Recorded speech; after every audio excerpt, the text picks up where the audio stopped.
All right, let's dive into a story that is just, well, it's timeless. It's a powerful story about family, jealousy, and an unbelievable amount of resilience. We're going to explore the Quran's telling of the story of Joseph, which is so much more than ancient history. It's really a roadmap for understanding ourselves. So that's the big question we're tackling, right? How can a story about a family falling apart thousands of years ago actually teach us something vital, something essential about patience in our lives today? Because this isn't just a story to be told, it's a lesson to be lived. And you know what's so beautiful is that the story itself tells us exactly how to approach it. Right from the get-go, this opening verse tells us that this whole narrative is a collection of signs for anyone who's actually looking for answers. It's basically a direct invitation to lean in and pay attention. And that specific word used there, ayat, is so important. It can mean signs or lessons or even miracles. It's as if the text is tapping us on the shoulder, saying, hey, listen up. What you're about to hear isn't just a sequence of events. It's packed with meaning, but you've got to be willing to reflect on it.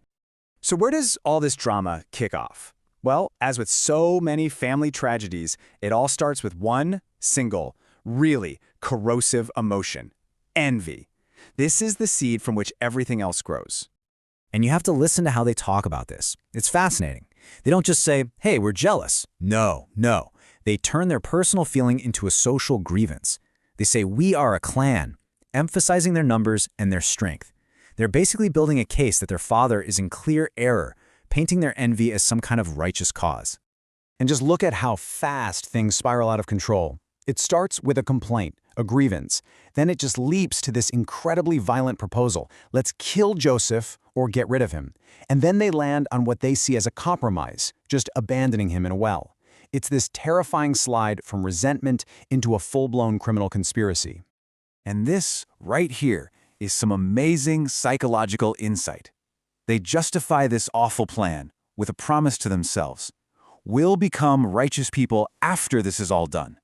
It's such a classic example of how we can use moral-sounding language to hide our own darkness, convincing ourselves that a terrible act is just a necessary step toward a better future. So the plan's in place. Now for the next, really heartbreaking part. They have to manipulate their own father, Jacob, to make it happen. Their approach is just dripping with irony. They come to him with this question that's designed to make him feel like he's the one in the wrong. Dad, why don't you trust us with Joseph? And then they call themselves sincere counselors? I mean, wow. It's the absolute opposite of what they are, and the text just lets that hypocrisy hang in the air. And this just lays it all out, doesn't it? The gap between their words and their intentions is massive. They're painting this picture of a fun day out for their little brother, promising to be his protectors. But the real plan, the hidden agenda, is just to get their rival out of the picture so they can have their father all to themselves. And you can just feel the anxiety in Jacob's response. It's not just some vague parental worry. It's specific, almost prophetic. He talks about this deep sadness and this fear of a wolf. It's like his soul is sensing danger, but he just can't see that the predators are his own sons. Now listen to how they respond to his fear. It's not with loving reassurance, it's pure emotional blackmail. They say, if a wolf got him while a strong clan like us was there, we'd be total losers. They're using their pride and their numbers to pressure him, basically turning his legitimate concern into an insult against their honor. So the manipulation works. Jacob gives in, and that gives the brothers the opening they need. This brings us to the first devastating turning point of the entire story, the betrayal itself. The way this is described is so blunt, so chillingly simple. The arguments are over, the decision is made, they take him, their own brother, now completely vulnerable, and they follow through on their plan. But right here, in what has to be the absolute lowest point of despair for Joseph, the whole story pivots.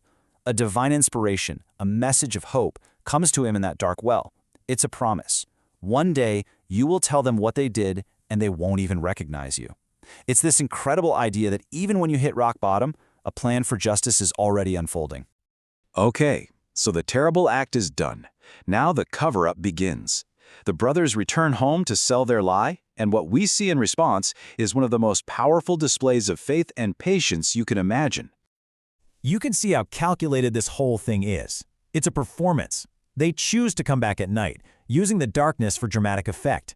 They show up weeping, putting on this show of grief to make their lie more convincing. Every single element is strategic. And then they bring out their star witness, the final piece of fabricated evidence. They present Joseph's shirt, stained with animal blood, as the undeniable proof that their story is true. This is the climax of their deception. And Jacob's response is it's breathtaking. He seems to see right through the lie. But he doesn't explode in anger, he doesn't collapse. Instead, he diagnoses the root cause. Your souls have tricked you into this. And then he turns not to revenge, but to a higher principle, beautiful patience and seeking help from God. And this brings us to the core lesson of this whole chapter, Sabr Jamil. This is not just grit in your teeth and bearing it, it's a beautiful patience. It's this active, dignified endurance that refuses to get dragged down into bitterness or public complaining or hopelessness. It is a powerful, faith-filled response to injustice. So as we wrap up this part of the story, you can really see those signs we were promised at the beginning. We've seen how envy works, how it can poison everything. We've seen the constant tension between how things appear and how they really are. And above all, we have seen the incredible moral strength of sabr, that beautiful, resilient patience. And that really leaves us with a thought to ponder, doesn't it?